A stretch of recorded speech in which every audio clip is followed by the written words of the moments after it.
Hola, queridas amigas, queridos amigos, un saludo. Realmente es un gusto enorme podernos encontrar de nuevo en este Conecta con Eti. Y hoy nuevamente nos acompaña nuestra querida Zoila Alejandro desde Perú, ¿verdad, Zoila? Un Sí, saludo para ti. ¿Cómo te encuentras hoy? pues muy bien, Rosana, aquí lista para un episodio más de Conecta con Eti y con muchas ganas, energía de compartir el tema que tú ahorita lo vas a presentar y de llevar este episodio más que va a ser de gran ayuda para la comunidad que nos acompaña. Así será, sin duda alguna. Tú recuerdas que hemos venido conversando sobre la mirada.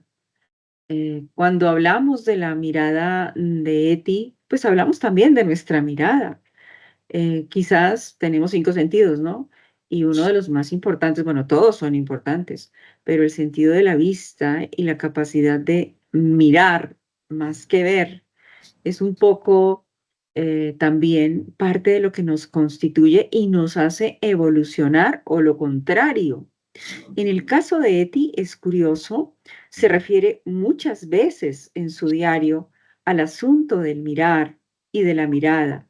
La mirada para Eti es sustancial y la asume y escribe sobre la mirada más de una vez. Justamente, mira que he estado observando con detención en su diario.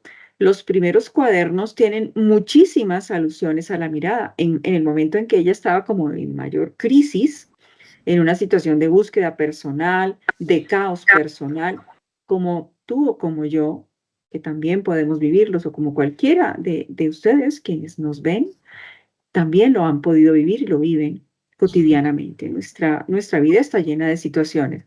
Pues bien, yo quisiera que hoy, mira, soy lo interesante, pudiéramos tener como pretexto una de las tantas entradas, unas cuantas pequeñas entradas que Eti escribió en su diario, para que desde allí pudiéramos conversar un poquito sobre esa entrada y lo que puede significar, o lo que pudo significar para ella y lo que puede significar de fondo hoy como mensaje para nosotros.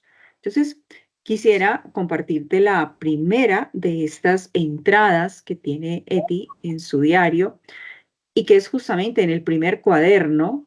Recuerda que Eti escribió 11 cuadernos. En ese primer cuaderno, en medio de toda su angustia, en medio de todo su caos interior, de la búsqueda personal de una salida para una situación existencial difícil que estaba viviendo, Eti llega a afirmar algo muy sugerente. Dice así: he tratado de mirar el dolor de la humanidad a la cara con valentía y honestidad. Me he enfrentado a ese dolor, o mejor dicho, algo dentro de mí lo ha hecho. Cuando Eti dice esto, querida Zoila, uno no se puede explicar cómo es que ella está pensando en el dolor del otro cuando ella misma está conflictuada, ¿no? Y es algo que llama poderosamente la atención a quienes estudiamos a esta mujer, descubrir qué es lo que sucede cuando una persona, así como ella, conflictuada, está poniendo por encima el interés del otro.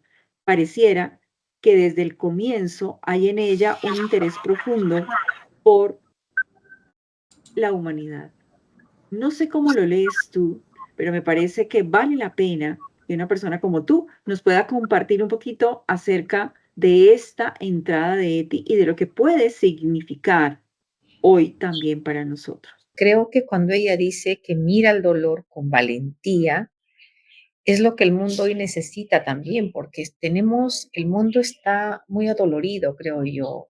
O sea, solo que hoy día el dolor está muy bien maquillado, ¿no?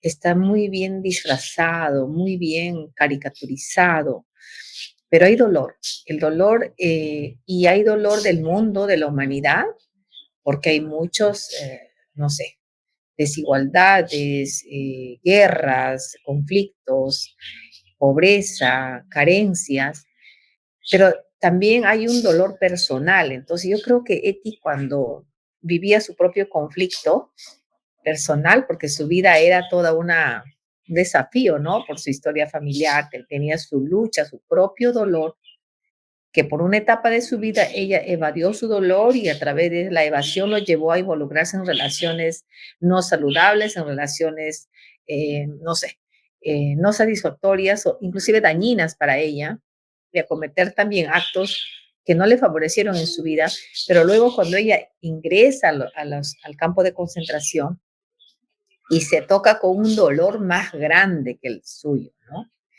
Yo creo que es, y con esa capacidad y con esa inteligencia, con ese sentón de humanidad que creo que tenía Eti, hace esa lectura y dice, trataba de mirar al dolor de la humanidad a la cara. Es que a veces, Rosana, no nos atrevemos a mirar el dolor, nuestro dolor, lo evadimos y hoy estamos colmados de distractores para no mirar nuestro dolor. Y yo creo que el dolor es como un pasaje para el crecimiento. Eh, Ayer escuchaba un podcast de Alejandro Jodorowsky, decían, ¿por qué se necesita? Le preguntaban a él, ¿por qué se necesita del dolor? Porque uno tiene que sufrir para crecer. Y muchas veces, pues, así como si no conoces el dolor, tampoco conocerás la alegría o la felicidad. O sea, todavía esa dualidad en la que se vive la humanidad y son esas experiencias que llegan a tu vida o que las provocas inclusive o con las que te encuentras y tienes que mirarla a la cara, como dice, me gusta cómo lo expresa ella, y miré a la cara. Y es bueno mirar a la cara el dolor porque te lo empiezas a reconocer de dónde viene, por qué viene y sobre todo para qué. Porque yo creo que por el dolor entra la luz. Rumi decía que las cicatrices son las rendijas por donde ingresa la luz.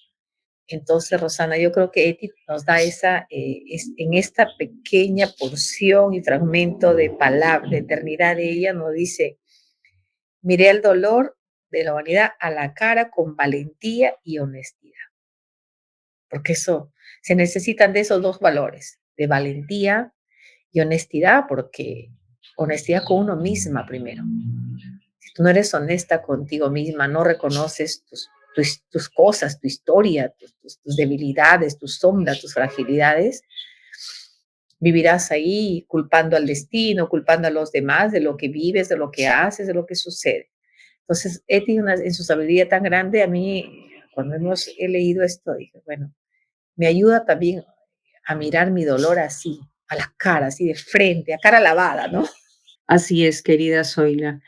Mira, me parece súper iluminador lo que estás diciendo, y esa alusión a Rumi directa que yo no conocía me hace inmediatamente conexión con algo que venimos trabajando desde Eti Gilesum hace, pues casi que desde los inicios de la fundación, y es el tema de la vulnerabilidad. Las rendijas son grietas, las grietas son quiebres y los quiebres pues son vulnerabilidad, ¿verdad? Entonces, esto es lo que de alguna manera detona la posibilidad de la esperanza. Entonces, mirar el dolor, en este caso a la cara, como nos lo invita Eti, es una forma de enfrentar el quiebre, enfrentar la herida, de manera que podamos ver más allá de ella, que es un poco, fíjate, querida Zoila, lo que encuentro en otra de las entradas de Eti en el diario. Escuchemos lo siguiente, mira lo que dice. ¿Acaso esperas ver la auténtica realidad? Dice Eti más adelante dentro de este mismo cuaderno. No debes apartar lo sustancial, sino mirar a través de ello, iluminarlo con tu comprensión, de modo que se vuelva transparente y emerja la realidad que se esconde detrás.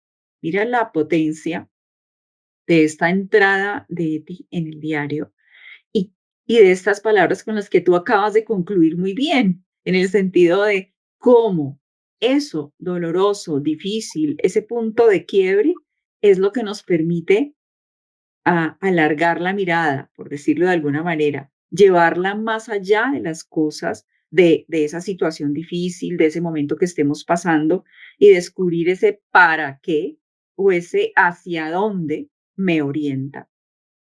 Parece ser que no hay manera de evadir el dolor, no hay manera de quitarnos de la vida una realidad que es justamente el mal y el dolor. Y eso daría para conferencias enteras. Pero como está ahí, el tema es cómo afrontarlo, ¿no? ¿Qué hacer ahí? Y eso de traspasar la mirada, de ir más allá, ¿cómo lo lees tú, querida Zoila? Eso de mirar más allá. ¿Cómo se hace eso de aprender a Eh, mirar más allá? Mira, voy a hablar un poco siempre de ti, me lleva a introspeccionar, ¿no? A mí, ¿no? O sea, me lleva a mirar mi propia historia, mi propio trajinar, mi propio itinerario de la vida, de mi vida. Y se cumple, parece que fuera uno misma la que escribe, ¿no? Tiene solo que nos se ha adelantado muchos años en ponerlo en letras vivas. Por ejemplo, aquí dice una partecita, no debes apartar lo sustancial, sino mirar a través de ello, iluminarlo con tu comprensión, de modo que se vuelva transparente. Creo que esa palabra de iluminarlo con la comprensión, una vez que uno empieza a mirar hacia la cara con valentía y honestidad, porque a veces pues el dolor o la situación adversa puede ser muy dolorosa, muy catastrófica, terrible, puede ser, no sé, una violación, puede ser un abuso, puede ser un maltrato, puede ser la pérdida de algo, no Ujú. sé, puede ser cualquier situación que uno pueda vivir, puede ser la quiebra de algo, la pérdida, no sé. Y cuando tú miras, es un acto, creo que la acción de mirar así con valentía y ella dice con honestidad y valentía es pararte así como el toro por las astas, ¿no? Te voy a mirar y te voy a entender. Y ahí está la palabra clave, iluminarlo con tu comprensión. Entonces, cuando comprendes que esa situación no es tu final, no es tu muerte, ¿no? Porque eso es lo que todo dolor nos pone de cara a la muerte, nos lleva a un precipicio donde uno piensa que la vida ya no está, ¿no? Pero cuando miras a ese dolor y lo empiezas a comprender y no ponerte en esa condición, ¿por qué a mí? ¿Por qué yo no quise, yo no lo busqué? Y no, al contrario, lo llevas y le dices, ay, ¿para qué? ¿Cómo comprendo? ¿Cómo hago? ¿Cómo le doy un revés a este dolor? ¿No? Entonces empiezas a comprender, y eso creo que nos pasa también con todas las personas con quienes tenemos algunas dificultades. Uno puede llegar o simplemente ves a alguien ajeno inclusive y juzgas, y yo no entiendo por qué esa persona es así. Pero cuando empiezas a mirar, hace un acto de contemplación, ¿no? La comprensión creo que viene de un acto de contemplar al otro, de mirar por qué, de dónde tiene esa reacción, de dónde viene esa actuación, de dónde viene esa respuesta. Y creo que ahí también viene el camino de la evolución personal. Uno empieza a comprender, como te dice, ese dolor, a mirarlo con una mirada comprensiva para ver para qué estoy viviendo, qué puedo hacer. Y recibes y como que abrazas tu dolor en un sentido metafórico. Abrazarlo es como, voy a ver qué hago con esto, ¿no? Cómo lo Así afronto, es. lo tengo como parte de mi historia, como Rumi, otra vez el gran poeta Rumi, el sufista, cuando dijo que por las cicatrices entra la luz, a mí también, y son cicatrices que pueden ser físicas, pueden ser cicatrices del alma, donde pueden ser tremendas cicatrices, pero que justamente esas cicatrices no hay que mirarlas como decir, pobre de mí, sino que gracias a esta cicatriz crecí, evolucioné, aprendí. Entonces yo creo que Eti cuando se enfrenta a estos dolores y a ese terror, porque ella vio la muerte así más, eh, más que la muerte, vio el terror, ¿no? El abuso, el desprecio a la vida. Ella trataba de comprender por qué el ser humano era capaz de hacer todo esto. Entonces ella tuvo una mirada así como una, una monja contemplativa de claustro estaba contemplando desde el terror ahí a todo el dolor que ella vivía. Eso Ah, me viene, Rosana. muy bien, Zoila. cuando tú referías el trocito en que te habla de comprender,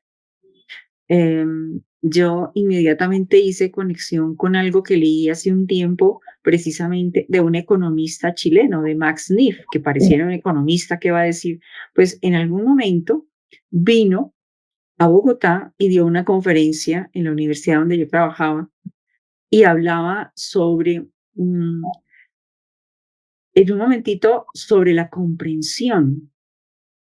¿Qué es comprender? Mira, ¿cómo comprender algo? Es ser capaz de hacerse parte de ese algo. Cuando yo comprendo, cuando yo le digo a alguien te comprendo, es porque hago parte de tu realidad y la involucro dentro de la mía para poder saber lo que sientes. Es una forma de empatía, si quieres, podríamos decir. Comprender es empatizar de alguna manera, es descubrir que soy parte de algo, es decir, que el dolor es parte de mí, que soy parte del dolor, pero que eso no significa que termina ahí, porque más allá de eso soy capaz de ver lo que hay después, ¿ves? Entonces, me parece muy interesante, como ya para cerrar esta segunda frase que nos está detonando cosas muy interesantes, Sí. a partir de Etty Hillesum, de ir más allá de las cosas para poderlas contemplar y para poder descubrir el para qué de todo lo que nos ocurre diariamente en la vida.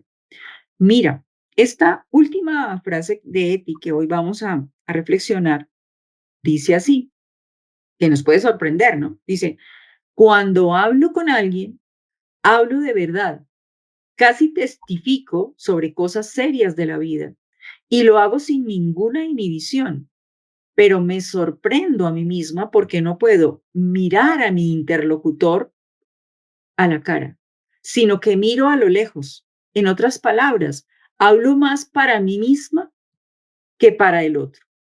En todo lo que puede detonar esta frase, primera instancia puede decirnos, bueno, fíjate que es la lucha diaria de querer hacer las cosas bien, de querer mirar más allá, como estábamos diciendo, pero de no lograrlo porque termino mirándome a mí mismo, porque termino únicamente contemplándome a mí mismo, porque termino diciendo, pobrecita, yo, porque me pasó esto, porque esta situación, porque este dolor, y aunque esté con otro, realmente yo todo el tiempo reflejo el alrededor mío y lo mío personal.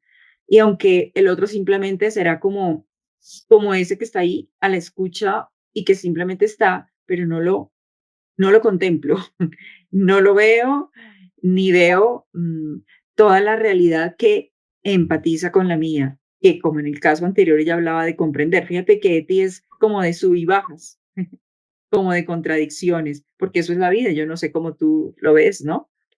Sí, siempre Betty genial, ¿no? Siempre con su capacidad también de escribir. Es que esa es la verdad. Todos tenemos un grado de egoísmo y es natural, inclusive, es necesario ser egoísta a momentos. Uno tiene que tener un grado de egoísmo bueno también para amarse, por ejemplo, ¿no? Y yo creo que cuando uno empieza a, solo bueno, el egoísmo tiene muy mala prensa también, porque, pero somos en muchos grados egoístas.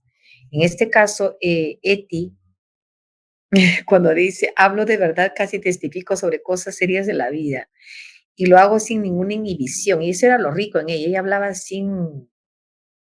no sin filtro, pero hablaba sin Sin complejos, sin tapujos, sin complejos. sin prejuicios. Ella hablaba de manera clara, inclusive armoniosa, hasta poética, pero así, hablaba al desnudo, ¿no? Entonces, Eti tenía esa capacidad de sacar de ella tanto su luz como su sombra, ¿no? Por un momento miraba el dolor del mundo, por otro momento se miraba y se ponía en primera persona ella. Y creo que ese viaje para todos, pero también para mí, yo creo que es saludable, Rosana. O sea, yo cuando leo a Eti, como que me permite estar cómoda en mi propia historia también, ¿no? Porque los que nos siguen, creo que el dolor en momentos cuando hay mucho dolor, hay mucha adversidad en la vida, generalmente uno se centra en uno misma, ¿no? Pero tampoco es saludable quedarse en esa estación, porque viene la otra vez la pobre de mí, la pobrecita, la queja, cuando tú puedes salir de esa situación extendiéndose y extendiéndonos y ayudando a los otros, es cuando uno supera más los dolores. Entonces, Eti dice acá, hablo más para mí misma que para el otro. Yo creo que ella, como era tan joven también, porque solo tenía 28 años, 29 casi, estaba en su proceso también de exploración personal, ¿no? De su propia evolución. Imagínense si hubiera vivido con, no sé, hasta los 80 años, que nos hubiera dejado Eti, ¿no? Pero creo que dicen que todos vivimos lo suficiente como para dejar algo en la historia, o sea, no importa cuántos años vivamos.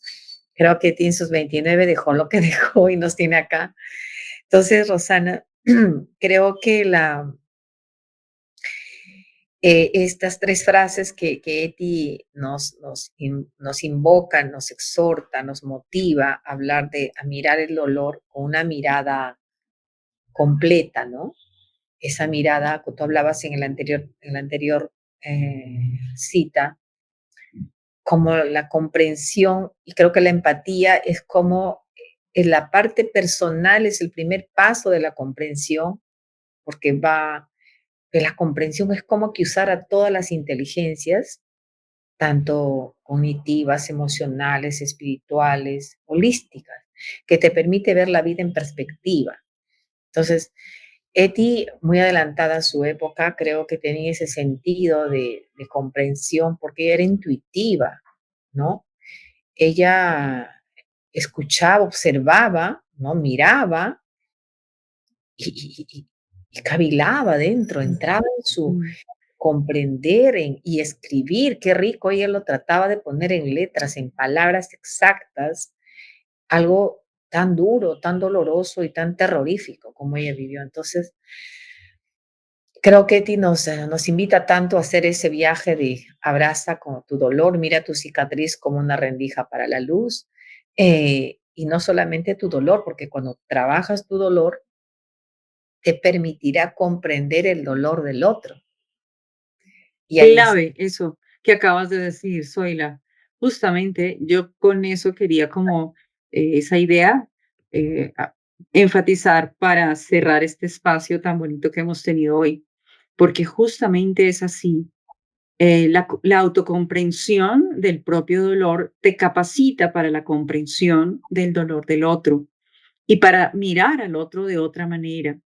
Eti da cuenta de la capacidad de mirar al otro que todos la tenemos. Tenemos que desarrollarla. Eti da cuenta de la capacidad de traspasar con la mirada que todos la tenemos que lograrlo. Y Eti da cuenta de que en ese proceso a veces me quedo mirándome a mí, a pesar del otro, pero no, que vuelvo nuevamente a hacer el ciclo y que es parte de la vida y no me tengo que, pues, eh, volver añicos por esta situación, sino que descubro que mi vida también es un sub y baja y que en ese sub y baja estoy luchando por seguir adelante, por adelantar a todo esto.